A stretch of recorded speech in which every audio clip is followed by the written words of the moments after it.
নমস্কার বন্ধুরা, আপনাদের সামনে আবারও একটা নতুন ব্লগ নিয়ে আমি হাজির হলাম। আর ঘরকন্যা রুমার ব্লগে আপনাদের সবাইকে আবারও স্বাগতম জানাই। আজ সকাল সকাল রান্না নিয়ে ব্লগটাকে স্টার্ট করলাম। বাজার দিয়ে সবজি আজকে আসেনি, মাছটা নিয়ে এসে হয়েছে। তা মাছ আমি ওদিকে ধুয়ে রেখে দিয়েছি। এখন মাছের সাথে আমি কি দেব ভাবছিলাম, আর কি রান্না করব সেটাও দেখছিলাম। দেখলাম কাঁচকলা আছে, এই কাঁচকলা দিয়ে আর আলু দিয়ে মাছটাকে আমি রান্না করব। আর ওদিকে উচ্ছে আছে, উচ্ছেগুলোকেও আমি কাটবো। সব সবজি কেটে কুটে ধুয়ে তারপরে রান্না স্টার্ট করব। তো দেখো, আমি সব সবজিগুলো আগে কেটে কুটে নিই, তারপরে ধোয়াধুয়ি করে পরিষ্কার করে রান্না স্টার্ট করব। এখন বৃষ্টির সময় সেইভাবে মাছ বসছে না, তো ওই কাটা পোনা না চারা পোনা যাই হোক, ওই মাছ নিয়ে আসা হয়েছে। তো যেহেতু কাঁচকলাটাও এটা ছিল, কাঁচকলাটা আজকে নিয়ে আসেনি। আগের দিন একটা কাঁচকলা খাওয়া হয়েছে, আর আজকেও দুটো তিনটে কাঁচকলা ছিল, আমি তার মধ্যে দুটো আজকে তরকারিতে দেব। কাঁচকলাগুলো খুব সুন্দর একদম। তো চলো, রান্না স্টার্ট করার আগে এইগুলো কেটে কুটে সমস্ত জিনিস দিয়ে দেয়, পরিষ্কার পরিচ্ছন্ন করে নিয়ে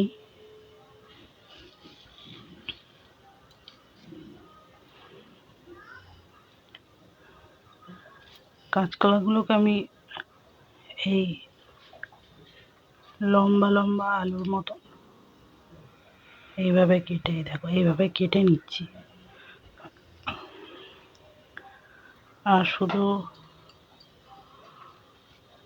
এবেলা আর ওই বেলা দুবেলারই তরকারিটা একটু করবো, একটু বেশি করেই করব। সমস্ত কাঁচকলা আমার কাটা হয়ে গেছে, এবারে আলুগুলোকেও ছাড়িয়ে নিচ্ছি।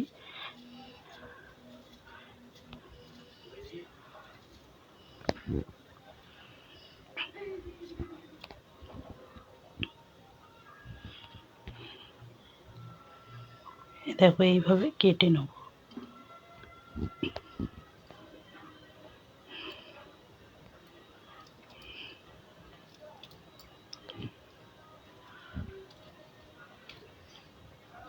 উচ্ছেটা আজকে আমি ভাবছি উচ্ছেটা ভাজবো। আর উচ্ছেটা এই করলার থেকে উচ্ছেটা খেতে ভালো লাগে বেশি। আমি মাঝে মাঝে উচ্ছে ডালও করি, কিন্তু আজকে ভাবছি উচ্ছে ভাজা করব।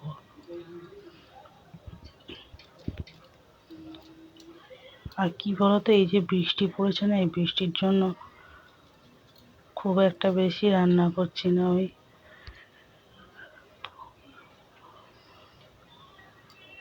দুটো করেই তরকারি করছি।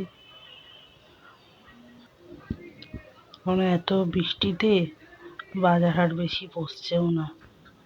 যাই হোক, দেখো আমি সব উচ্ছে কেটে নিয়েছি, আর কাঁচকলাও ধুয়ে পরিষ্কার করে হলুদ মাখিয়ে রেখেছি, আলুও কেটে ধুয়ে রেখেছি, কাঁচা লঙ্কা কেটে নিয়েছি, আর এদিকে আদা আর জিরেও বেটে নিয়েছি। আর এই দেখো কড়া চাপিয়ে দিয়েছি, কড়াটা ভালো করে গরম হয়ে গেলে এবার আমি এর মধ্যে তেল দিয়ে মাছগুলো একটা একটা করে ভেজে নেব। কড়া গরম হয়ে গেছে, তেল দিয়ে দিলাম। এই দেখো মাছগুলো যে বলেছিলাম না, আর এই মাছটা দিয়ে না অনেকটা, যেহেতু এখন বৃষ্টির সময় তো মাছের পেটে ডিম পাওয়া যাবে, এটা স্বাভাবিক। এই দেখো এক বাটি ডিম হয়েছে। মাছগুলো অনেক আগেই ধুয়ে রেখে পরিষ্কার করে রেখেছিলাম, এবার এর মধ্যে নুন আর হলুদ দিয়ে মাখিয়ে নেবো ভালো করে।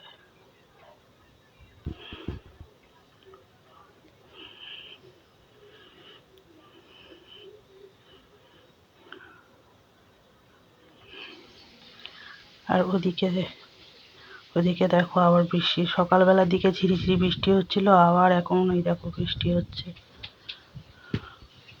কি বলতো, বৃষ্টি ভালো লাগে কিন্তু একদম একটানা বৃষ্টি হলে না তখন আবার একটা ভালো লাগে না, এই জামা টামা শুকানো খুব অসুবিধা হয়। আবার বৃষ্টি ঝিরিঝিরি বৃষ্টি হচ্ছে।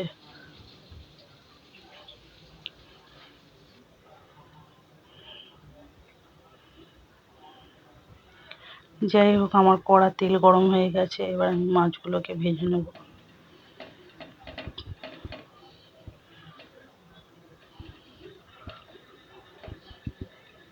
মাছগুলোকে একটু ভালো করে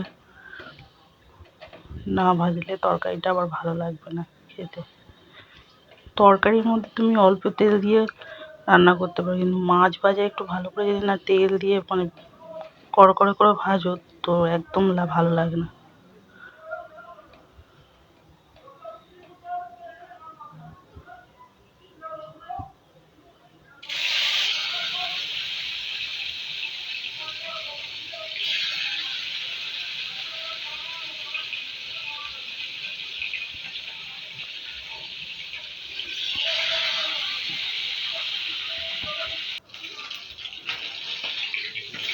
আর আজকের না মানে বড় কড়াটা বসাইনি, ছোট কড়াটা বসিয়েছি। আর যেহেতু দুবেলার তরকারি করছি, তো ঠিক আছে, আমারও কোনো অসুবিধা হবে না, আমি ঠিক করে নেব।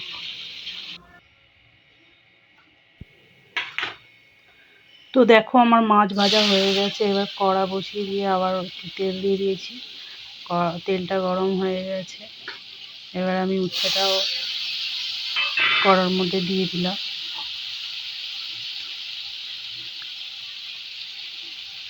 তো এই উচ্ছের মধ্যে একটু নুন আর একটু হলুদ দিয়ে উচ্ছেটাকে ভেজে নেব।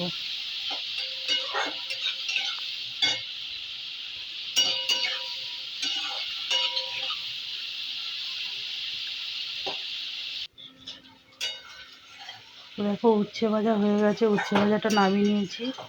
এবার তারপরে আবার কি করলাম, ওই ডিমটা ছিল, ওই ডিমটা এই দুটো তিনটে ভেন্ডি ছিল, ভেন্ডিটা দিয়ে একটু হলুদ লঙ্কার গুঁড়ো দিয়ে একটু মশলা দিয়ে কী করবো, ভাজবো।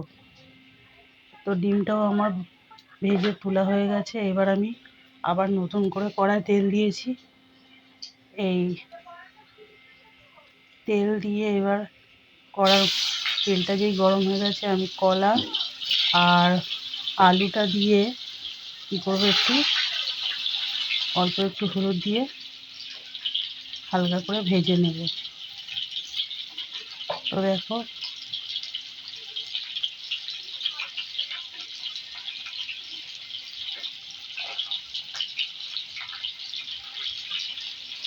এর মধ্যে দুটো তিনটে কাঁচা লঙ্কা চেরা দিয়েছি, আর ওই যে আদা জিরে বেটে রেখেছিলাম সেই বাটা মশলাটা কী করবো, এর মধ্যেও দিয়ে দেবো।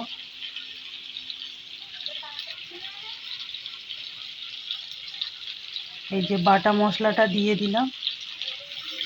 এবার এর মধ্যে ওই বাটির মধ্যে একটু জলও দিয়ে সেই মশলা ধোয়া জলটাকেও দিয়ে দিলাম, আর অল্প একটু লঙ্কার গুঁড়ো, এই লঙ্কার গুঁড়োটাও দিয়ে দিলাম। দিয়ে এবার হালকা নাড়িয়ে চাড়িয়ে খুব বেশি কী বলো তো কষবো না, কারণ এই আদা দিয়ে তেতো হয়ে যাবে বেশি কষালে। তো নাড়িয়ে চাড়িয়ে এবার জলটা দিয়ে দেবো।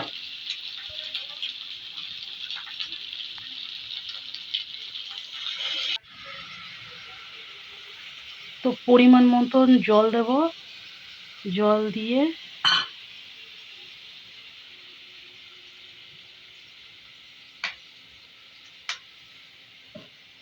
পরিমাণ মতন জল দিয়ে তারপরে কি করব, নুন দিয়ে দেবো আন্দাজ মতো।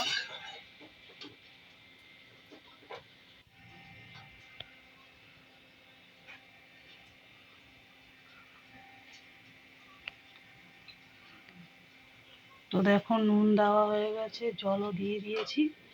এইবার কি হবে, যখন ঝোলটা ফুটবে তখন কি করব, মাছটাকে, ভাজা মাছটাকে দিয়ে একটু ঢাকা দিয়ে দেবো।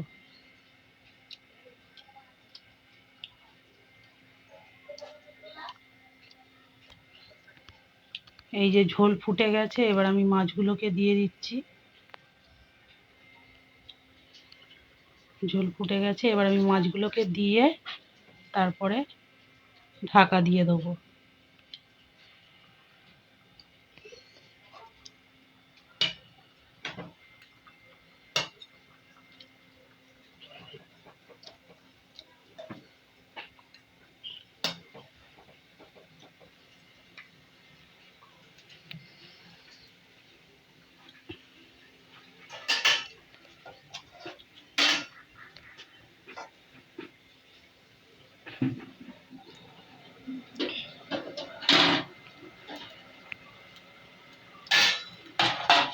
তো দেখো আমি এবার ঢাকা খুলে দেখছি, এবার হয়ে গেছে তরকারিটা, কারণ আলুও সিদ্ধ হয়ে গেছে আর আলু কাঁচকলাও দেখো গলে গেছে, মানে সেদ্ধ হয়ে গেছে। তো তরকারিটা এবার আমি নামিয়ে নেব। তরকারি হয়ে গেছে।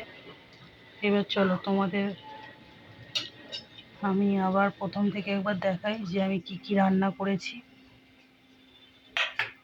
এই যে উচ্ছে ভেজেছি, উচ্ছে ভাজা, আর এই যে ভাত, আর এই যে ডিম ভাজা ভেন্ডি দিয়ে, আর এই যে মাছের ঝোল। তো এইটুকুই। আর জানো তো আমি রান্না করার পর খাওয়া দাওয়া করে ব্লগটাকে কী করেছি, স্টার্ট করতে ভুলে গেছি। আবার এই যে সন্ধেবেলা এই যে চা বানাচ্ছি, এখান থেকে ব্লগটাকে স্টার্ট করলাম। খাওয়া দাওয়ার পরে যে কন্টিনিউ করবো না, আমি ভুলে গেছি। সন্ধেবেলা দিয়ে আবার চা বানালাম, চা বানিয়ে খেতে খেতে ব্লগটাকে স্টার্ট করলাম।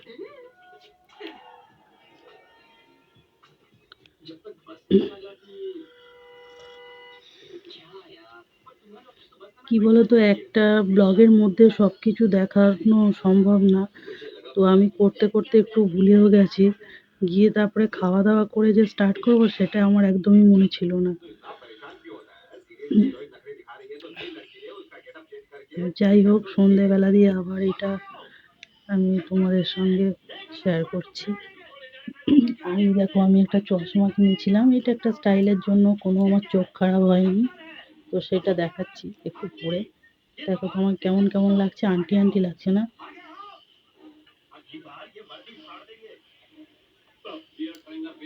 বয়স্ক বুড়ি বুড়ি লাগছে, কমেন্টে বলো তো। তো বন্ধুরা, ভিডিওটা এই পর্যন্তই রাখলাম। নতুন ভিডিও নিয়ে আপনাদের সামনে আবারও হাজির হব। আর ততক্ষণের জন্য টাটা। ভালো থাকবেন, সুস্থ থাকবেন।